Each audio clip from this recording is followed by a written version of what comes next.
नमस्कार विद्यार्थी मित्रांनो, ग्लोबल ऑनलाईन मराठीमध्ये तुमचं पुन्हा एकदा स्वागत आहे. मायसेल्फ निहाल. तर आज आपण पाहणार आहोत अध्यापनाची कमाल म्हणजेच मॅक्झिम्स ऑफ टीचिंग. त्यासोबतच ब्लूम्स अँड गॅग्ने अँड ब्रिग्सचे शिकवण्याचे उद्दिष्टे आपण आज पाहणार आहोत. लास्ट सेशनमध्ये आपण अध्यापन काय असतं, अध्यापनाचे स्तर काय असतात हे पाहिलं होतं. जर तुम्ही ते पाहिलं नसेल तर तो सेशनसुद्धा पाहून घ्या. ठीक आहे. आजचं सेशन खूप महत्त्वाचं आहे. तुमच्या एक्झामिनेशन पर्स्पेक्टिव्हने अजिबातच मिस करायचं नाही आहे, शेवटपर्यंत नक्की पाहायचं आहे. ठीक आहे. त्यासोबतच आणखीन एक गोष्ट तुम्हाला सांगू इच्छितो की येणाऱ्या महाराष्ट्र सेट एक्झामिनेशनसाठी आपण 1 जानेवारीपासून नवीन बॅच सुरू करत आहोत पेपर 1ची. त्यासाठी सर्वांनी लक्षपूर्वक ही गोष्ट ऐकायची आहे. ती गोष्ट म्हणजे येणाऱ्या महाराष्ट्र सेट एक्झामिनेशनसाठी आपल्याकडे पेपर 1चा फुल कोर्स अवेलेबल आहे, ज्यामध्ये तुमच्याकडून पूर्ण प्रिपरेशन करून घेतलं जाणार आहे पेपर 1चं. या कोर्समध्ये तुम्हाला मॉक टेस्ट मिळणार आहेत, संपूर्ण अभ्यासक्रमावरती नोट्स मिळणार आहेत, व्हिडिओ लेक्चर्स मिळणार आहेत आणि सरावासाठी MCQज आणि PYQजचं PDF सुद्धा मिळणार आहे, जेणेकरून तुमची पूर्ण तयारी यामधून होऊन जाईल आणि तुमच्या येणाऱ्या एक्झामिनेशनमध्ये तुम्हाला पेपर 1मध्ये 75पेक्षा जास्त गुणांसह यश मिळणार. हा आपला उद्दिष्ट आहे जो आपल्याला पूर्ण करायचा आहे. त्यामुळे या स्क्रीनवरती दिलेल्या नंबरवरती तुम्हाला लगेचच कॉन्टॅक्ट करायचा आहे. एक गोष्ट लक्षात ठेवा, व्हॉट्सअप मेसेज किंवा व्हॉट्सअप कॉल करूनच तुम्हाला हा कोर्स जॉईन करता येईल. त्यामुळे दिलेल्या नंबरवरती तुम्ही मेसेज करून किंवा कॉल करून लगेचच कोर्स जॉईन करायचा आहे आणि प्रिपरेशनला स्टार्ट करायचं आहे. ठीक आहे. तर चला आता लेक्चरला सुरू करूया.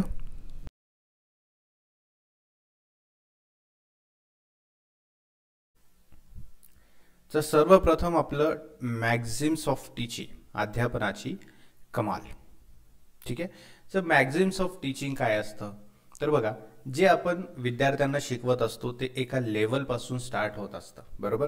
त्या लेवलमध्ये या ज्या पद्धती आहेत आपण टीचिंगमध्ये वापरतो त्याला म्हटलं जातं मॅक्झिम्स ऑफ टीचिंग. म्हणजे एका लेवलपासून आपण ॲडव्हान्स लेवलपर्यंत कशा पद्धतीने जातो, कोणत्या गोष्टींमध्ये जातो. ठीक आहे. या बाबतीत जर काही असेल तर ते आहे आपलं मॅक्झिम्स ऑफ टीचिंग. ठीक आहे. मग त्यामध्ये फॉर एक्झाम्पल म्हणून बघायला गेलं तर आहे सिम्पल टू कॉम्प्लेक्स, है ना, साध्या ते जटिलपर्यंत. ही एक पद्धत आहे. म्हणजे बघा कसं असतं, शिक्षकाने सोप्या गोष्टी आणि कल्पनांनी सुरुवात केली पाहिजे, है ना. विद्यार्थ्यांना समजेल असं सोप्या गोष्टी विद्यार्थ्यांना सांगितले पाहिजेत, ज्या की त्यांना ऑलरेडी माहिती आहेत, है ना, समजतं त्यांना अशा पद्धतीने. तर सिंपल गोष्टींपासून सुरुवात केली पाहिजे आणि शक्य असल्यास ते दररोजच्या उदाहरणासह केले जाऊ शकतात. म्हणजे दररोजच्या उदाहरणामध्ये जे तुम्ही बघता ते तुमच्या डोळ्याला पाहता येतं, जे तुम्ही डोळ्याने रेग्युलरली बघत आहात दैनंदिन जीवनामध्ये, बरोबर. त्यासोबतच तुमच्या आयुष्यामध्ये काही घडलेल्या गोष्टी आहेत, या सर्व गोष्टी तुम्हाला ऑलरेडी माहिती आहेत, बरोबर. ह्या गोष्टी तुमच्यासाठी अशा जटिल नाही आहेत. जटिल म्हणजेच कॉम्प्लेक्स नाही आहेत, अवघड नाही आहेत. ते कसे आहेत, सोपे आहेत तुम्हाला समजण्यासाठी. त्या तुम्ही समजू शकता कारण ते तुम्ही एक्सपिरियन्स केलेलं आहे, बरोबर. मग त्या गोष्टींच्या उदाहरणासह जर तुम्ही काही सिंपल गोष्टी शिकवत असाल तर त्या सिंपल गोष्टीने सुरुवात तुम्हाला केली पाहिजे. ठीक आहे. आणि मग हळूहळू एक शिक्षक संकल्पना आणि तांत्रिक संज्ञांकडे जाऊ शकतो. यामुळे शिकणाऱ्यामध्ये नवीन ज्ञान मिळवण्याची आवड निर्माण होते. हे चांगले ठेवण्यासाठी उपयुक्त आहे. समजलं.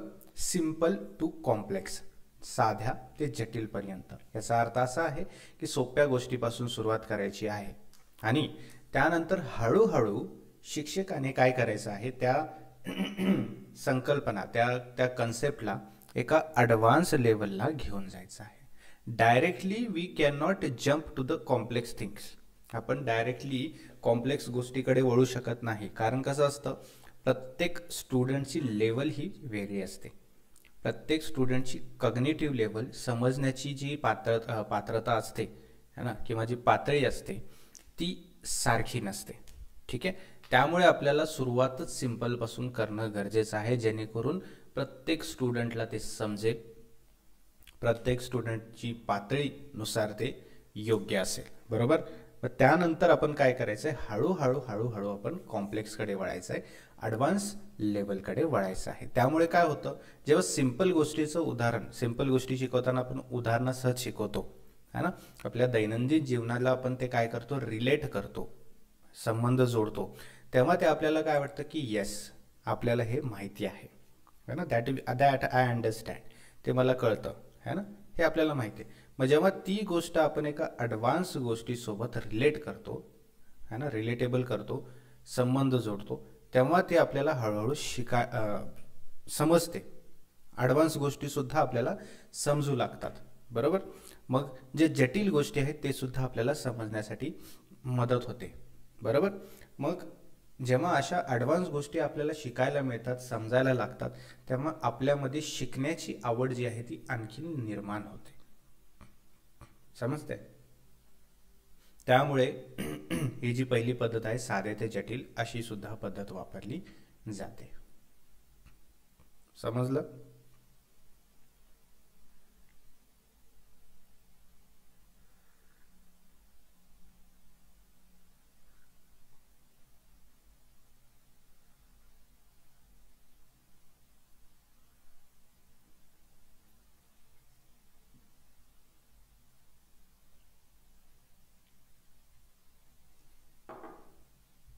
पुढे आहे नोन टू अननोन, है ना, ज्ञात ते अज्ञात. ठीक आहे. हे पहिल्या मॅक्सिमशी संबंधित आहे, म्हणजे ह्या जो सिंपल टू कॉम्प्लेक्स आहे याच्याशी थोडासा संबंधित आहे. नवीन ज्ञान ज्ञात ज्ञानाशी जोडले जाऊ शकते, तर धारणा केव्हाही चांगली असते. समजतंय. बघा काय म्हटलंय या ठिकाणी की पहिलं जे मॅक्झिम आहे सिंपल टू कॉम्प्लेक्स, याच्याशी हे निगडीत आहे, याच्याशी काय आहे ते जवळपास संबंधित आहे. कसं. नोन टू अननोन म्हणजे काय. आपल्याला एखादी गोष्ट किंवा एखादा कन्सेप्ट शिकवण्यासाठी आपण जे उदाहरण देतो ते कसं उदाहरण देतो, ज्या गोष्टी आपल्याला माहिती आहे, ज्या आपल्या दैनंदिन जीवनामध्ये आपल्याशी संबंधित आहेत, आपण एक्सपिरियन्स केलेला आहे, अशा पद्धतीचं उदाहरण देऊन आपण काय करू शकतो, कन्सेप्ट शिकवू शकतो. राईट. मग ती गोष्ट कशी असते, ती आपल्याला नोन असते, आपल्याला ज्ञात असते, म्हणजेच आपल्याला माहिती असते. ठीक आहे. आपण ती गोष्टी केलेली असते, तर त्या गोष्टीवरून आपण काय करतो, त्या गोष्टीलाच आपण रिलेट करतो, संबंध जोडतो अशा गोष्टीशी जी की आपल्याला माहिती नाही. आलं लक्षात. जी की आपल्याला माहिती नाही. राईट. फॉर एक्झाम्पल आता बघा, आपल्याला माहिती आहे व्हॉट इज टीचिंग. टीचिंग काय आहे हे आपल्याला माहिती आहे, है ना. बट टीचिंग कशी होते, टीचर्स कसे शिकवतात, कुठल्या कुठल्या पद्धतीने शिकवतात, हे आपल्याला एक्सपिरियन्स आलेला आहे. बरोबर. परंतु आपल्याला याचं पर्टिक्युलर पॉईंट, ह्याचे जे कन्सेप्ट्स आहेत ते माहिती आहेत का, नाही. पॅडॉगॉजी, अँड्रॉगॉजी हे आपल्याला लहानपणापासून माहिती होता का, नाही. बट आपण एक्सपिरियन्स केला होता. बरोबर. मग त्या अशा कन्सेप्टला आपण काय करतो, नोन गोष्टींपासून ते अननोन गोष्टींकडे आपण वळतो, ॲडव्हान्स गोष्टीकडे वळतो. आलं लक्षात. ह्याला म्हणतात नोन टू अननोन. हे पण एक मॅक्झिम ऑफ टीचिंग आहे, अध्यापनाची ही पण एक कमाल आहे. समजते. कमेंट बॉक्समध्ये सांगा एकदा, समजते का तुम्हाला. एकदम सोप्या भाषेत सांगतोय मी.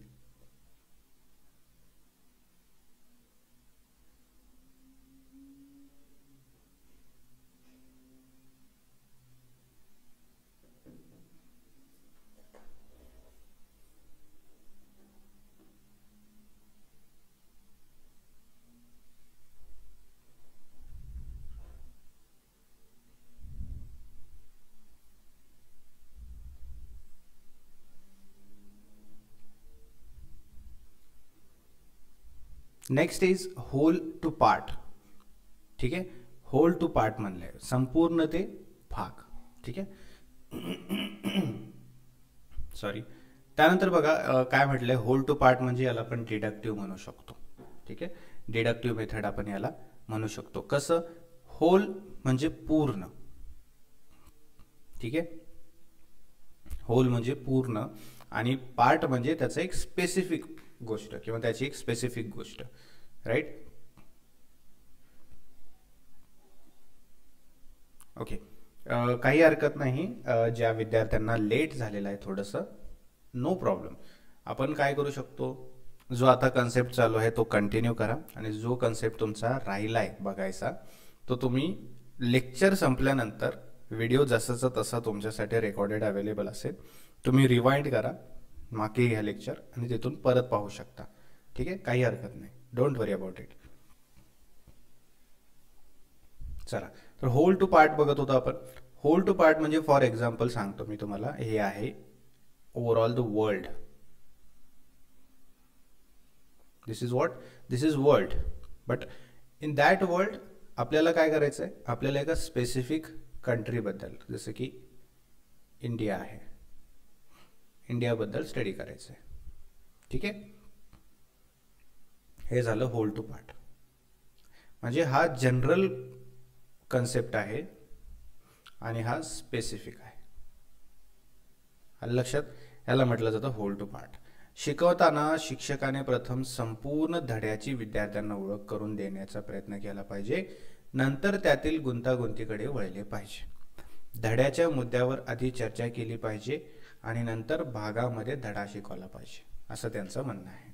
ठीक आहे, अगोदर आपल्याला इंट्रोडक्शन दिलं पाहिजे की कशा ह्या गोष्टी असतात, कशा ह्या गोष्टी केल्या पाहिजेत, काय गोष्टी नाही केल्या पाहिजेत, काय याचे ॲडव्हान्टेजेस आहेत, डिसॲडव्हान्टेजेस आहेत, या सर्व गोष्टी केल्या पाहिजेत.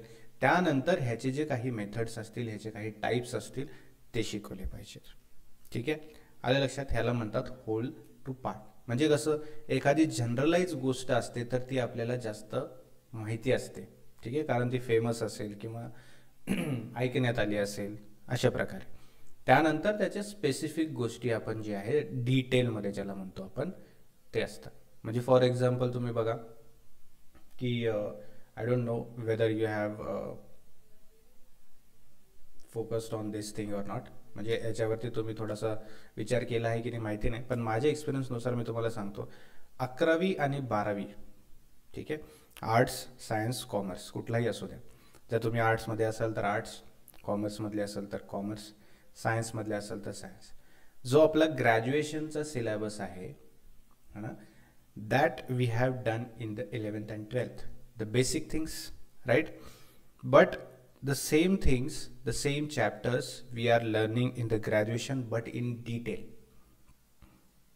Correct or not? बरोबर, काही सेम टॉपिक्स आहेत, ते आपण कसं करतो ग्रॅज्युएशनमध्ये, ते टॉपिक्स डिटेलमध्ये असतात आपल्याला. बरोबर, मग आपल्याला काय होतं 11वी 12वीमध्ये बेसिक कन्सेप्ट जे आहेत ते ओव्हरऑल क्लिअर होतात. बेसिक कन्सेप्ट जे आहेत आपले ते कसे होतात, पूर्णपणे आपल्याला माहिती होतात, आणि त्यानंतर डिटेलमध्ये त्या गोष्टीमध्ये पण आणखीन खोलपर्यंत स्टडी आहे. ठीक आहे, राईट, ते आपण पाहतो. तर यालाच म्हटलं जातं होल टू पार्ट. काही याच्यात अवघड नाही आहे समजण्यासारखं. त्यानंतर आहे कॉन्क्रीट टू ऑब्स्ट्रॅक्ट. आता हे ऐकल्यावर थोडंसं अवघड वाटतं, बट समजण्यासाठी खूप सोपं आहे. ठीक आहे, कॉन्क्रीट टू अब्स्ट्रॅक्ट. विद्यार्थ्यांच्या मानसिक विकास कॉन्क्रीट वस्तूमुळे अधिक चांगला होतो. ते त्यांच्यासाठी सूक्ष्म शब्द ओळखतात आणि नंतरच्या टप्प्यावर त्यांची व्याख्या करतात. समजलं? म्हणजेच काय म्हटलं या ठिकाणी, कॉन्क्रीट टू अब्स्ट्रॅक्ट म्हणजे मी तुम्हाला सांगतो, आपण जेव्हा लहान असतो तेव्हा आपल्या लहान मुलाला सांगू शकत नाही की व्हॉट इज 2+2, है ना, व्हॉट इज 10+11, है ना. That is new thing for that child. हे त्याच्यासाठी नवीन असणार आहे. करेक्ट. मग आपण काय करतो, आपण काहीतरी गोष्टी घेतो. फॉर एक्झाम्पल आपल्याकडे घरामध्ये फ्रूट्स आहेत, है ना, आपण त्यामधले 4 ॲपल घेतले किंवा 5 ॲपल घेतलेले आहेत. बरोबर, त्या 5 ॲपलला घेतलेला आहे, त्या 5 मधला एक आपण खाल्लेला आहे, मग उरले किती, 4 ॲपल. सो आपण कसं शिकवतोय, आपण काही गोष्टींना दाखवून, कॉन्क्रीट वस्तूंना आपण दाखवून शिकवण्याचा प्रयत्न करत आहोत. बरोबर. सो काय शिकलं यातून की 5 मधून 1 गेला की 4 उरतात. आलं लक्षात? 5 मधून 1 गेला की 4 उरतात. कसं, 5 सफरचंद होते, 1 मी खाल्ला, उरले किती, 4. राईट. हे सफरचंद, हे जे टूल्स आपण यूज करतो, दॅट इज कॉल्ड कॉन्क्रीट. आणि अब्स्ट्रॅक्ट म्हणजे काय, अब्स्ट्रॅक्टमध्ये आपण नंतर शिकतो की 5 - 4 = 1. Right. This thing is abstract and those apples are concrete. ठीक आहे, ही एक पद्धत आहे. याला म्हटलं जातं कॉन्क्रीट टू अब्स्ट्रॅक्ट. करेक्ट. पुढचं आहे पर्टिक्युलर टू जनरल. ठीक आहे. हा जो होता whole to part, this was general to particular होता.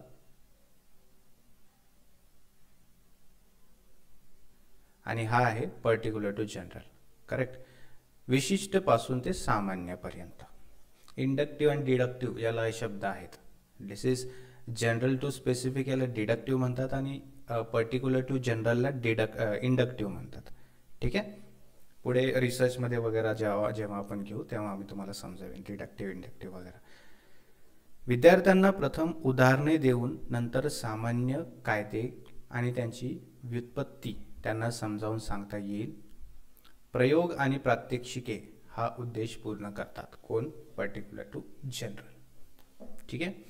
म्हणजे बघा, अगोदर आपण काय करतो, एका स्पेसिफिक गोष्टीवरती आपण एक्सपेरिमेंट करतो, प्रयोग करतो आणि त्याचा जो रिझल्ट असतो त्या रिझल्टला आपण जनरलाइज करण्याचा प्रयत्न करतो. That is the thing. तर पर्टिक्युलर टू जनरल म्हणजे काय? एखाद्या स्पेसिफिक गोष्टीचा आपण अभ्यास करतो. म्हणजे बघा, जसं की मी तुम्हाला एक्झाम्पल सांगितलं होतं होल टू पार्टमध्ये, वर्ल्ड जे आहे that is general and India जे आहे ते एक स्पेसिफिक गोष्ट आहे. बरोबर. स्पेसिफिक म्हणजे एक वेगळी गोष्ट आहे. मग यामध्ये कसं आहे, आपण इंडियाला वर्ल्डशी जनरलाइज करतोय. आपण काही इंडियाच्या कन्सेप्टला वर्ल्डशी जनरलाइज करतोय, सामान्यीकरण करतोय त्याचं. त्याला म्हणतो आपण पर्टिक्युलर टू जनरल. ठीक आहे. उदाहरण सांगतो मी तुम्हाला. उदाहरणामध्ये की जेव्हा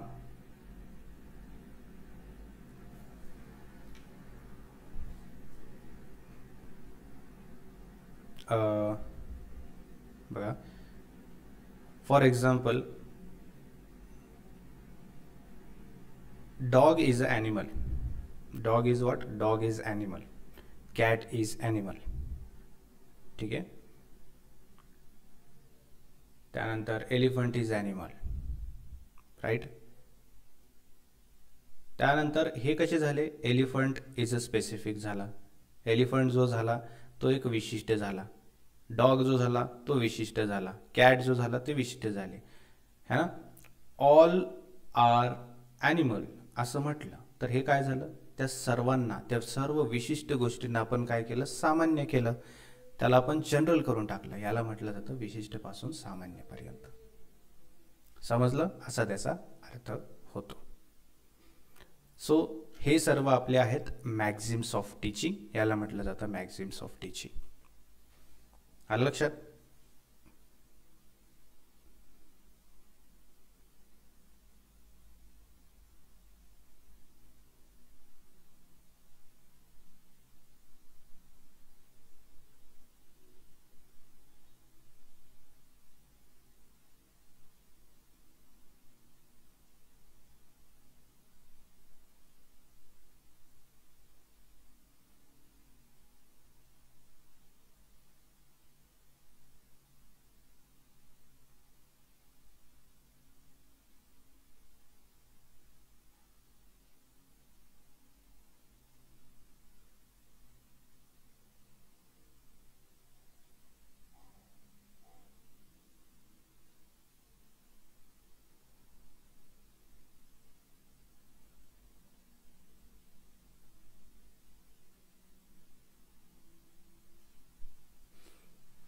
चल पुढे बघूया.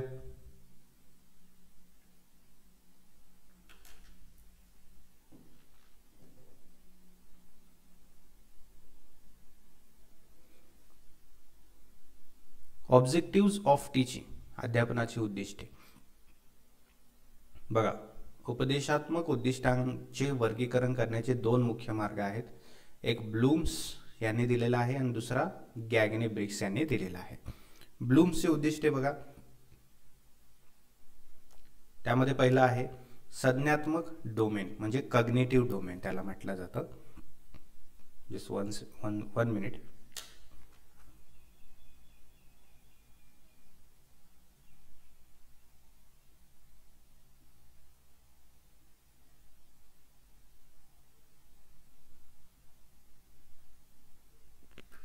ओके. Cognitive domain. ठीक आहे. हे बौद्धिक क्षमतेच्या विकासाशी संबंधित आहेत, म्हणजेच विचार किंवा ज्ञान, आणि ते मुख्य शिक्षण क्षेत्र आहे.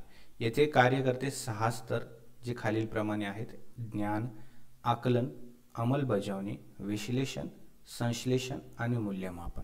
ठीक आहे. तर बघा, यामध्ये जे कॉग्निटिव्ह डोमेन जे आहे, म्हणजे ब्लूम्सच्या उद्दिष्टामध्ये कॉग्निटिव्ह डोमेन जे आहे, यामध्ये 6 मुख्य काय आहेत, स्तर आहेत, लेवल्स आहेत. ठीक आहे.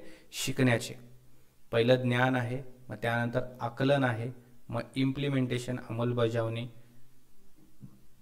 त्यानंतर विश्लेषण, त्यानंतर संश्लेषण आणि मग मूल्यमापन. राईट. म्हणजे पूर्ण ओव्हरऑल लर्निंग जे आहे, overall teaching and learning process जे आहे, हे 6 टप्प्यामध्ये होत असते असं ब्लूम्सचं म्हणणं आहे.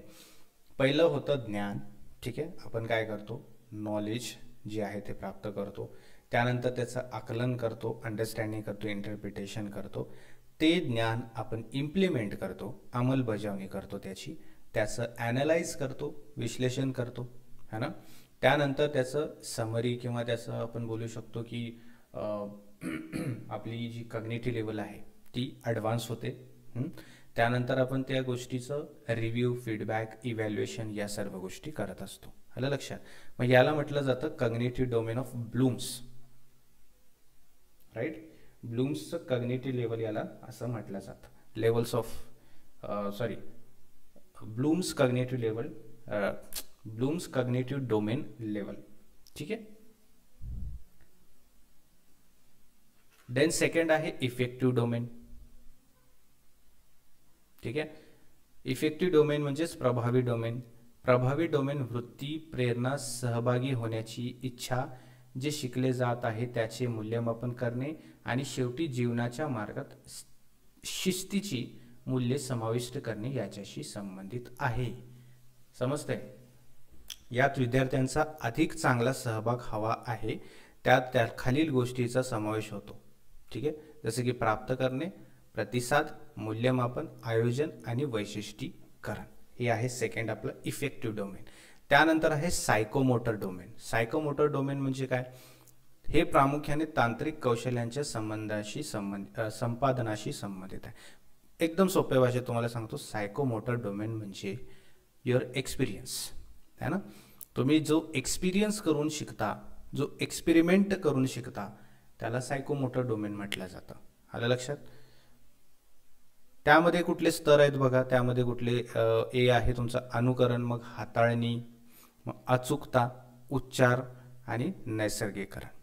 ठीक आहे. हे सर्व आहेत. नेक्स्ट वन इज गॅग्ने आणि ब्रिग्स. आता ह्याचं झालं, ब्लूम्सचं झालेलं आहे. आता आहे गॅग्ने आणि ब्रिग्सचे उद्दिष्टे. ठीक आहे. रॉबर्ट गॅग्ने शिक्षणाच्या परिस्थितीचे एक साधन म्हणून वर्णन करतात, ज्याद्वारे व्यक्ती आणि गट समाजात स्वीकारले जाण्यासाठी संबंधित कौशल्य आत्मसात करतात. आलं लक्षात. स्किल्स डेव्हलप करतात. कोणत्या उद्देशाने, समाजामध्ये जे की स्वीकारले जातील. ठीक आहे. आणि संबंधित कौशल्ये, त्यामध्ये स्किल्स जे आहेत ते डेव्हलप करण्यासाठी हे गॅग्ने आणि ब्रिग्सचे उद्दिष्टे जे आहेत ते सांगितलेले आहेत. ठीक आहे. मग याचं जर वर्गीकरण करायचं म्हटलं, याचं जर क्लासिफिकेशन करायचं म्हटलं, तर ते असं आहे की पहिलं आहे बौद्धिक कौशल्य. ठीक आहे. त्यामध्ये ही कौशल्य पर्यावरणाला सामोरे जाण्यासाठी महत्त्वपूर्ण आहेत. त्यामध्ये संकल्पना शिक्षण, नियम शिकणे आणि समस्या सोडवणे या गोष्टींचा समावेश आहे. आलं लक्षात. त्यानंतर आहे संज्ञात्मक रणनीती. ठीक आहे. संज्ञात्मक रणनीती यामध्ये स्वतःच्या शिकण्याच्या, लक्षात ठेवण्याच्या आणि विचार करण्याच्या कौशल्यांच्या पद्धती आणि तंत्रांचा समावेश होतो. ठीक आहे.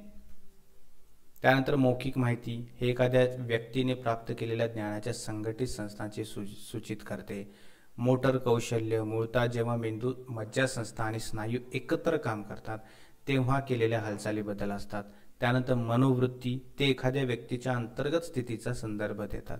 Right. So all the things which are the objective of Gagne Briggs असेल किंवा आपलं ब्लूम्स असेल, हे सर्व काय आहेत, that is the level of our learning. ठीक आहे. कुठल्या पद्धतीने आपण लर्न करतो, कुठल्या पद्धतीने आपण शिकतो, ज्ञान प्राप्त करतो, स्किल्स डेव्हलप करतो, या सर्व गोष्टी. ठीक आहे. तर काही क्वेश्चन्स आपण आता डिस्कस करूया. त्याचं उत्तर तुम्हाला कमेंट बॉक्समध्ये द्यायचं आहे, ABCD जे काही असेल ते.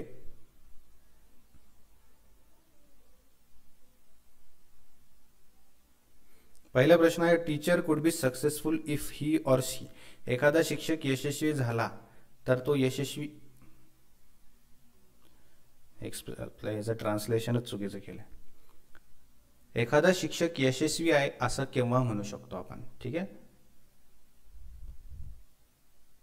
Wien it helps or he or she helps students in becoming better citizen. जेव्हा ते विद्यार्थ्यांना चांगले नागरिक बनण्यास मदत करतात, किंवा विद्यार्थ्यांना विषयाचे ज्ञान व्यवस्थितपणे देतात, की विद्यार्थ्यांच्या परीक्षेत म्हणजे विद्यार्थ्यांना परीक्षेमध्ये उत्तीर्ण होण्यासाठी मदत करतात, की विषय व्यवस्थितपणे मांडतात.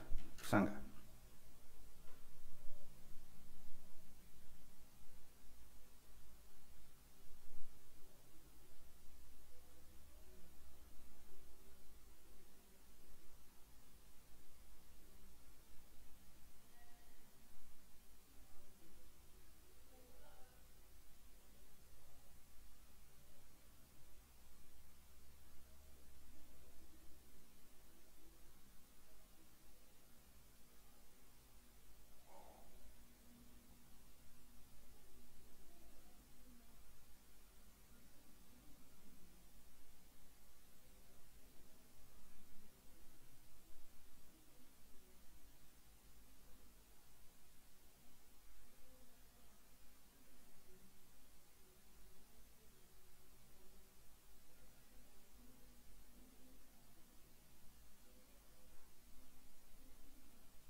सो ऑप्शन डी जो आहे तो करेक्ट आहे.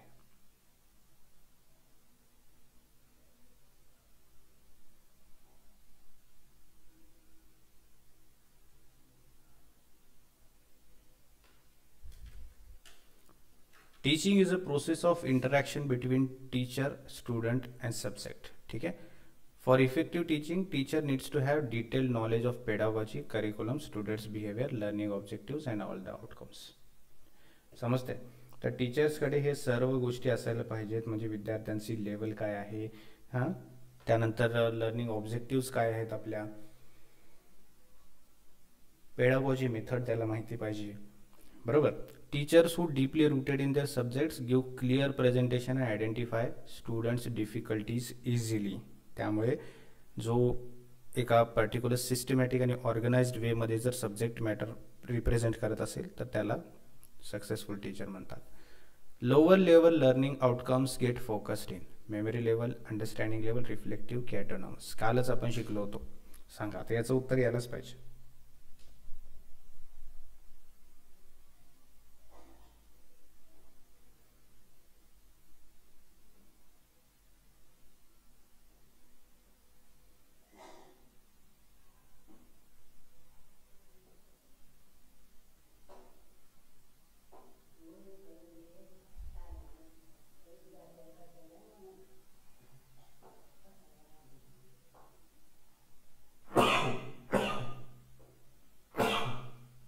So sorry.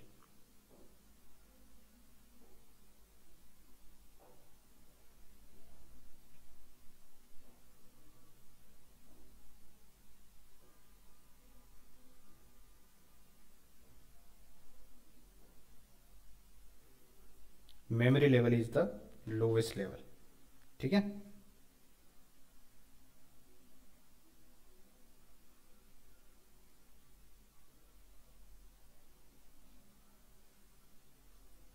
Herbert is the प्रपोनंट, हे आपण सर्व काल पाहिलेलं आहे ना. हर्बर्ट इज द प्रपोनंट आणि lowest level of learning, then understanding level is there, reflective level is there, all the things we have done in the last lecture.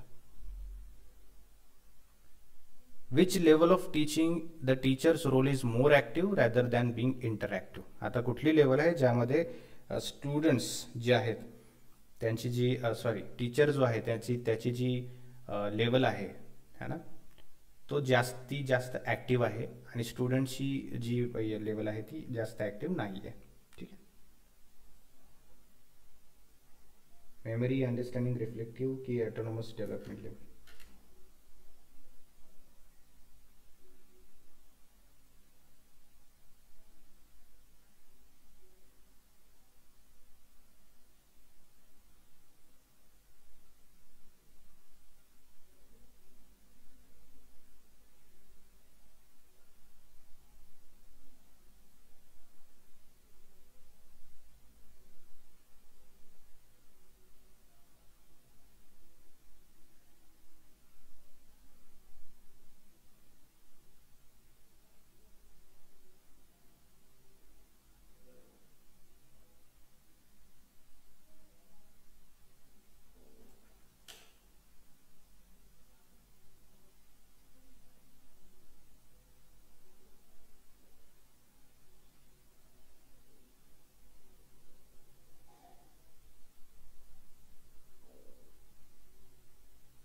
Memory level यामध्ये teachers जास्त ॲक्टिव्ह असतात. The communication process is active and interactive at a very high level in which of the following levels of teaching. Communication level जी आहे ती जास्त हाय आहे या ठिकाणी. ठीक आहे, तर ती कुठल्या लेवलमध्ये असणार आहे ते सांगा. रिफ्लेक्टिव्ह, अंडरस्टँडिंग, मेमरी की ॲटोनॉमस.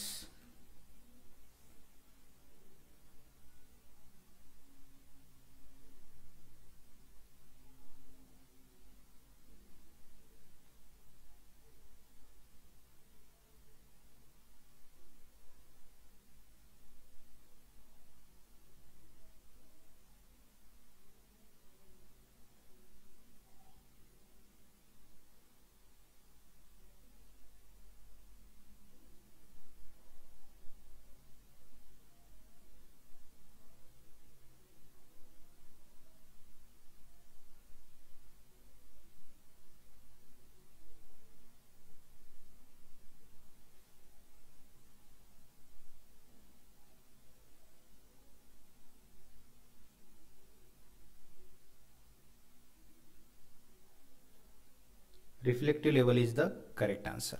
ठीक आहे. Student centric classroom is mean for. Student centric म्हणजे विद्यार्थी केंद्रित जे क्लासरूम असतो त्याच्याबद्दल आपल्याला विचारलेला आहे. तो कशासाठी असतो? Addressing individual differences, reducing teacher oriented lectures, recalling the previous knowledge की engaging the entire class.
So option A जो आहे तो एक्झॅक्ट करेक्ट आन्सर आहे, रिलिव्हंट आन्सर आहे.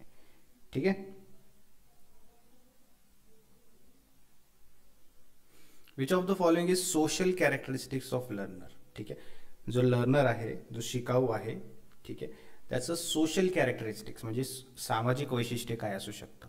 पॉवर ऑफ सेन्सरी परसेप्शन, संवेदी आकलन शक्ती, थिंकिंग ॲबिलिटी, विचार करण्याची क्षमता, पॉवर ऑफ सिंथेटिक इमॅजिनेशन की ability to relate oneself with other. काय विचारले? सामाजिक